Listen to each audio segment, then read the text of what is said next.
നമസ്കാരം, എല്ലാവർക്കും എൻ്റെ യൂട്യൂബ് ചാനലിലേക്ക് സ്വാഗതം. അതീവ ശക്തിയേറിയ അഘോര ശിവമന്ത്രത്തെയാണ് ഇന്ന് പരിചയപ്പെടുത്തുന്നത്. ശത്രുദോഷം, ദൃഷ്ടിദോഷം, ബാധാദോഷം മുതലായ കാര്യങ്ങൾക്ക് മന്ത്രം ഉപയോഗിച്ച് വരാറുള്ളത്. നിങ്ങൾ ഈ ചാനൽ ഇതുവരെ സബ്സ്ക്രൈബ് ചെയ്തിട്ടില്ലെങ്കിൽ സബ്സ്ക്രൈബ് ചെയ്യുകയും കമൻറ്റുകൾ രേഖപ്പെടുത്തുകയും ലൈക്ക് അടിക്കണമെന്നും അഭ്യർത്ഥിക്കുകയാണ്. ഗ്രഹപ്പിഴ മൂലമുള്ള രോഗങ്ങൾ മാറാനും ദുസ്വപ്നം കാണുന്നത് മാറാനും അഘോരമന്ത്രം ഉത്തമമാണ്. അഘോരമന്ത്രമാണ് ശിവക്ഷേത്രങ്ങളിൽ കൂടുതലായും ചരട് ജപത്തിന് ഉപയോഗിക്കാറുള്ളത്. അഘോര എന്ന വാക്കിൻ്റെ അർത്ഥം ഭയപ്പെടാത്തത് അല്ലെങ്കിൽ ഭയമില്ലാത്ത എന്നാണ്. ഭക്തരെ ഭയത്തെ നേരിടാനും മറികടക്കാനും സഹായിക്കുന്നു. അഘോരമന്ത്രം ജപിക്കുമ്പോൾ മുൻപും പിൻപും 108 തവണ ഗായത്രി ചൊല്ലുന്നത് മന്ത്രജപത്തിലെ പിഴയ്ക്ക് രക്ഷയാണ്. 7 കോടി മന്ത്രങ്ങൾ ഉള്ളതിൽ ഏറ്റവും ശ്രേഷ്ഠം അഘോരമന്ത്രമാണ്. ഈ മന്ത്രം എന്നും ജപിച്ച് ഭസ്മം ധരിച്ചാൽ എല്ലാവിധ രോഗങ്ങളും അകലുമെന്നാണ് വിശ്വാസം. ഈ മന്ത്രം ഭക്തിയോടെ ജപിക്കുന്നവർക്ക് അപസ്മാരം പോലുള്ള രോഗങ്ങൾ വരില്ല എന്നാണ് പറയപ്പെടുന്നത്.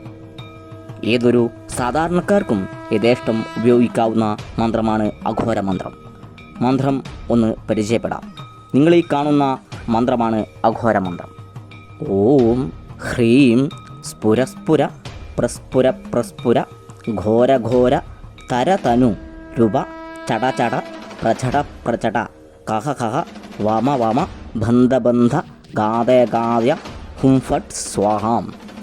ഓം ഹ്രീം സ്ഫുരസ്ഫുര പ്രസ്ഫുര പ്രസ്ഫുര ഘോര ഘോര തരതനു രൂപ ചട ചട പ്രചട പ്രചട കഹ കഹ വമ വമ ബന്ധ ബന്ധ ഘാതയ ഘാതയ ഹും ഫട്ട് സ്വാഹാം എന്നിങ്ങനെയാണ് മന്ത്രം ജപിക്കേണ്ടത്. രാവിലെയാണ് ഈ മന്ത്രം ജപിക്കുന്നുവെങ്കിൽ കുളിച്ച് ശുദ്ധമായി നെയ്വിളക്ക് കത്തിച്ച് വേണം ജപിക്കുവാൻ. വൈകിട്ട് പടിഞ്ഞാറോട്ട് ഇരുന്ന് വേണം മന്ത്രങ്ങൾ ജപിക്കാൻ. 108 തവണയാണ് ജപിക്കേണ്ടത്. ഇത് സാധിക്കാത്തവർക്ക് 21 തവണയെങ്കിലും ജപിക്കുക.